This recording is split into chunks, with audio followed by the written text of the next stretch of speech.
Seattle has always had its fair share of buildings rumored to be the home of the paranormal. Join me as I tell of one such place. Welcome to Spooky Tales of the Pacific Northwest and beyond.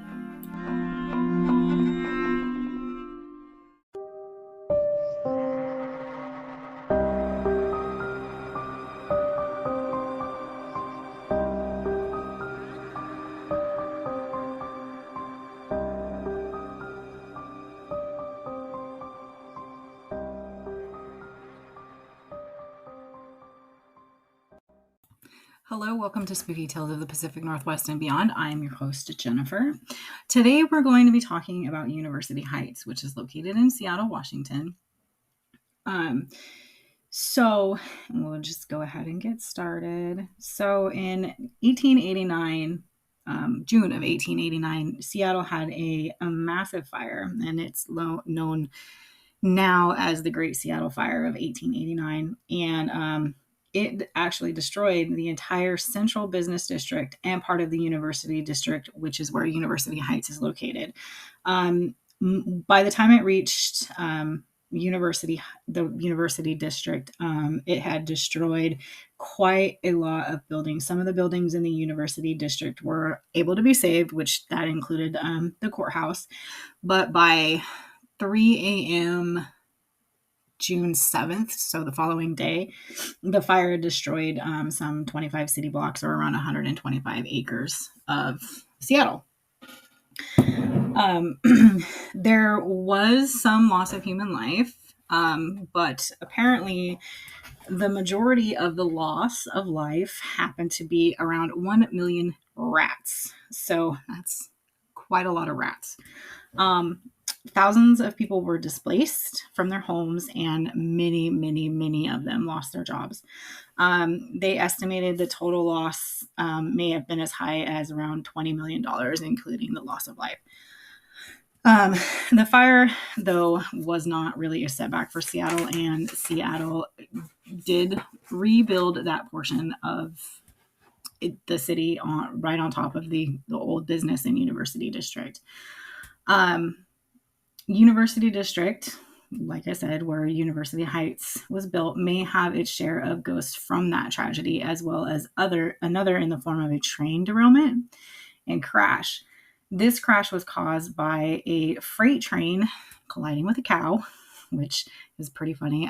From what I gathered, there was like a couple cows fighting in a pasture next to the railroad tracks, and one of the cows was butted down onto the track, and the freighter came ripping down the track, as they do, and crashed into the cow. So the train was carrying different loads of coal, lumber, and shingles, and all of these train cars actually crashed into each other. So it was pretty bad.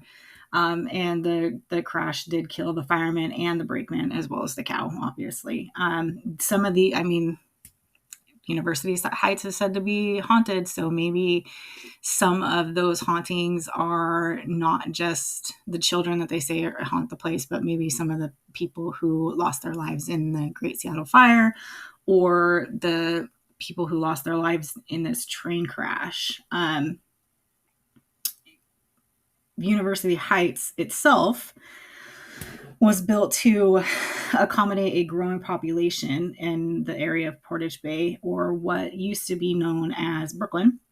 And I actually did not know that there was a place in the Seattle area that was also called Brooklyn. I'm assuming because of the way that the city was kind of out on a peninsula of land in, I think, Lake Washington.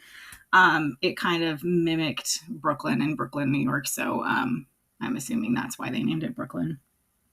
University Heights was built in 1902, and it actually opened its doors as an elementary school about a year later. Every year, the building grew and they expanded as the enrollment rates increased, and by 1920 there was around 900 students that were enrolled in University Heights, which is a lot of students, especially when you come from like a little tiny town from like Forks. Like we don't even have. I think our high school usually has like a max of like, I don't know, 150 kids or something like that, and that is 9 through 12. Um, so having 900 students enrolled in a school is kind of wild to me. Um, when the John Marshall Junior High was built, to also help accommodate this growing population in the University District, um, University Heights enrollment actually began to decline, and by the 1940s, only about 400 students attended the Heights. And then by the 80s, enrollment was so low that they began to consider closing it. And despite protests, the school was finally shuttered in 1989. Excuse me, I gotta get a drink of coffee. In 2009, it was purchased from the school district after being sat for however many years, for about 20 years, empty and starting to deteriorate and fall down. It was purchased from the school district and listed as a National Heritage Site. And by the 2016, it was repaired and renovated, and they actually turned it into a community center. The building itself now hosts many different educational, artistic, and community-orientated organizations. Apparently, I can't speak today either. From theater, there's a theater that plays different kinds of plays and stuff. I'm assuming like Wizard of Oz and things like that. It also has a program as a school for children on the autism spectrum. It also has a Japanese language program geared for children of Japanese descendants, so they can relearn their heritage and learn the language and everything like that. And it also hosts a community garden called the Pea Patch and a farmer's market. Along with all of this history and pretty cool things, if you ask me, University Heights is also considered one of the most haunted places in Seattle today. There have been sounds of children playing, children laughing can be heard all throughout the building, along with other strange noises throughout the day and throughout the night. There's also been lights that have been seen, orb lights, I think, and that can either be attributed to, like I said, there was that train derailment and the Great Seattle Fire that could have very well left some ghosts who occupied University Heights. Some witnesses have felt their hair being pulled and tugged, and the feeling and possible vision of a little boy running past them. These particular encounters are often attributed to a sad and angry little boy they've named Brian because they don't know what his real name is. It's actually said that this little boy was, when he was enrolled in the school, my research didn't give me a year, but I'm assuming it was like, it had to have been in the early times of the school because something like this would never happen now. And if it did, it would be a huge stir. And it would probably be plastered all over, the internet and the news and stuff like that. But anyway, I digress. This particular little boy was always getting up to stuff, and he was always getting in trouble, and he was pretty unruly. So one day his teacher actually locked him in a closet as punishment and to get him to stop doing the things that he was doing. Like I said, this had to have, if this happened, it had to have happened way back in the day when, like the school was first open in, like in the early 1900s, maybe 1940s, 1950s, because if it happened now, this would not happen now. There are so many laws and everything like that protect students from stuff like this, that if it did happen, it would be all over the news. And even in the 80s and 70s and 80s, it probably would have been all over the news. But I did do a little bit of research, and I couldn't find anything that suggests that a little boy that was locked in a closet for punishment in University Heights. Anyway, so the teacher locked him in the closet and then forgot about him and left him locked in the closet over the weekend. The story goes that the kid fell asleep and didn't hear the bell, which is really unlikely, in my opinion, because if you've ever been in a school that has a school bell, they're very loud. And anyway, so she locked him in the closet, forgot about him. He was locked in the closet over the weekend. The story says that when she came back and found him, he was deceased from starvation and dehydration. Now, I don't know about anybody else, but you don't die of starvation and dehydration in like 3 days. You can be severely ill in 3 days, but it takes at least a week or 2 weeks for dehydration death to happen. It takes a while, and it's a very painful death too. Yeah, so like I said, I couldn't find any records of this happening. I can't say that it didn't happen, that it did or didn't happen, but I couldn't find anything that said that it did. People claim to have seen this little boy in his old classroom, sitting at his desk waiting for class to start. He can also be seen in the halls and hiding in a very specific bathroom stall. When people have seen him, they claim that a feeling of deep, intense foreboding and fear can be felt just before he appears. That's a little terrifying if you ask me. Sometimes people who are brave enough and have a lot of courage walk into the closet that he supposedly died in, and they have another feeling of extreme intense anger and very deep sadness. So apparently they do say that Brian's little angry ghost isn't the only child that people claim to see in University Heights.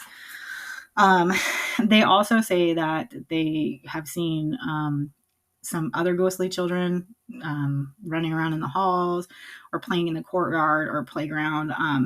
These particular ghosts are believed to be residual hauntings, unlike the more intelligent hauntings, which would be like Brian would be considered an intelligent haunting because he is interacting with people versus just kind of like a clip, so to speak, of a day in a deceased person's life. University Heights is also no stranger to death outside of the child ghosts that are thought to roam its halls. A young woman was actually found deceased on the stairs of University Heights in April of 2023. Maybe, she can be attributed to some of the strange sounds and, noises that are heard in the night at University Heights.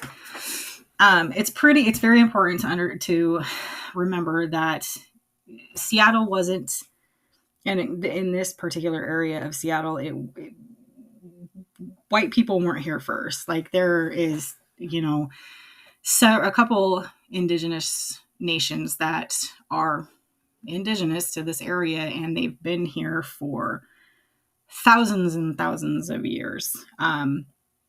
The Duwamish people had several prominent villages around what is now known as University Heights, and people lived and loved and died in this region for almost 10,000 years, and if not longer. And it would probably stand to reason that some of the children seen and heard within the old school halls are those of these ancient people. Perhaps, the strange noises heard at night are the sounds of children playing, or perhaps they are the sounds of the people whose descendants still remain today in that area. So it's really important to remember that all of these places that we attribute these hauntings to, white people and, colonization and everything like that. It's really important to remember that all of these places weren't discovered, so to speak, by just the people who are there now. Like there's history upon history upon history in these areas of other people who have lived here for thousands of years. There's nothing that stands to reason to suggest that some of the, apparitions or ghosts or noises and, paranormal activity can't be attributed to indigenous populations. But yeah, like I said, it's really important to remember that places like University Heights was, populated by a people before, immigrants and everything like that started coming over from Europe. So then that's the story of University Heights. So I will share the links in the show notes, and I will post some pictures up on the Instagram, which is at Spooky PNW Podcast. You can also email me some spooky stories of your own at spookypnwpod@gmail.com. I would love to hear these stories so that I can get them read on the podcast. I love to hear everybody's stories. They're always so interesting. But Spooky Tales of the Pacific Northwest and Beyond can also be found on Amazon Music, Apple Podcast, and iHeartRadio, as well as Spotify. You're welcome to join us. You're welcome to not. I'm not your mom. I can't tell you what to do. But have a great day, and I hope you enjoyed the podcast. Thanks.